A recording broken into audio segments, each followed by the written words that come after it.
Okay. It's a rejoinder. A rejoinder. Yes. Okay. To this one. Since it appears that the delineating factor is the fivefold office, which is Apostle, prophet, evangelist, and pastor, and teacher. Yes. all that. Do we still need a fellow human declare someone a priest? Like what they call the apostolic succession. Yes. Do we still need a human to declare someone a priest? Yes, because we saw it in the book of Apostle, the book of Timothy. He said, Timothy, stay up the gift that the elders laid hands on. You know, the elders, some translations said elders came and laid hand and God planted a gift. That was an ordination. But before the physical ordination, there was a spiritual ordination. Now, when I was ordained as a prophet, nobody was there. So if I come and parade, I'm a prophet, I'm a prophet, I'm a prophet. God is the only one that can bear witness. The church has not bear witness. So the church will be looking at me in a certain way. They have not given me their full approval. So when the church began to pray, and the Lord says, separate from me this boy, then they will now bring me.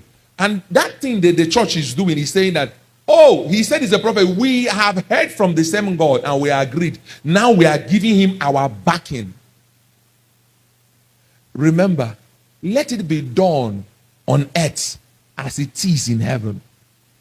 If the earth, if church, ecclesia, if God anoints you as a prophet, and the ecclesia of God that trusts in God and believe in God rejects you, you'll be limited in your function on this earth realm.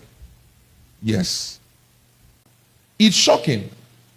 The same way you see a man of God is connected to a particular grace. And God will send you on assignment. And God was the one that sent you on that assignment. And then one day you speak to a father. Maybe you answer, you say, what this father is doing is wrong. Oh. That was the only thing you said. And God could rob you off of your calling. And all of a sudden, everything you have will cease. And yet, you're still a child of God. And God will say, go and tell him sorry. And that man was wrong on what he said. Kenny Hagin explained something like that severally.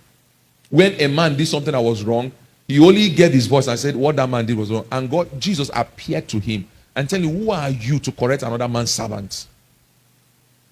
That's why we don't always go and correct a man's servant. We correct the doctrine. And before we start saying it, we must know that your spirit is false. But if you are genuine and you make some mistake, we can't come and say, what that man of God is saying is wrong. Who said no? But when we know that your spirit is evil, it's an antichrist spirit, we can come and say, Kai, that man of God is wrong. That man that claims to be of God is wrong. So you understand? So what the church does is to say, we agree with this one. Now, there are many people, when I started as a prophet here, that were avoiding me. Yeah. I have seen a woman give testimony in our church that the moment she saw my signpost, Prophet Emmanuel, she never passed through that road again. You remember that mama? That we pray for her that she will receive blessing for how many months? I think 3 months. 8 months. I think I prayed for a woman. I said she will receive blessing for 8 months or 3 months. 8 months. 8 months. This woman was receiving blessing every single week for that 8 months. That was how she now knew that God called me. When she gave testimony, she said every week she was receiving alerts and doors favor for that 8 months. But she was avoiding our church. The same thing happened. Then that thing, because we were avoiding our church, then Apostle Aromosai came. I went to the program. When I was there, everybody believed I was false. I mean, I was doing video coverage for a false prophet before. I was doing video editing. I didn't know they were false. So when I started my ministry, everybody assumed I was false. You get? So, and the pastor also preached about me that I have left. Umas and everything. So only God know what he said about me. Now, I was in front seat and the other was I was ministering.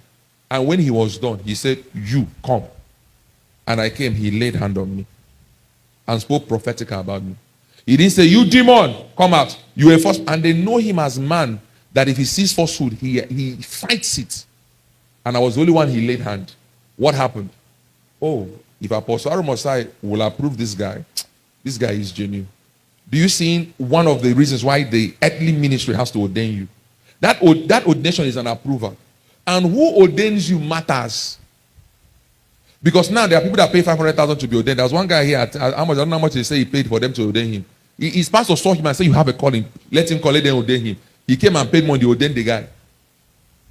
No Bible school, no nothing. That's how they ordained the guy. Later, they wake up one morning and remove the ordination. So you understand what I'm saying? So the church has the right. The ecclesia, if we don't agree that you are a prophet, forget it. If we don't agree that God called you, we don't agree. So yes, please, another question.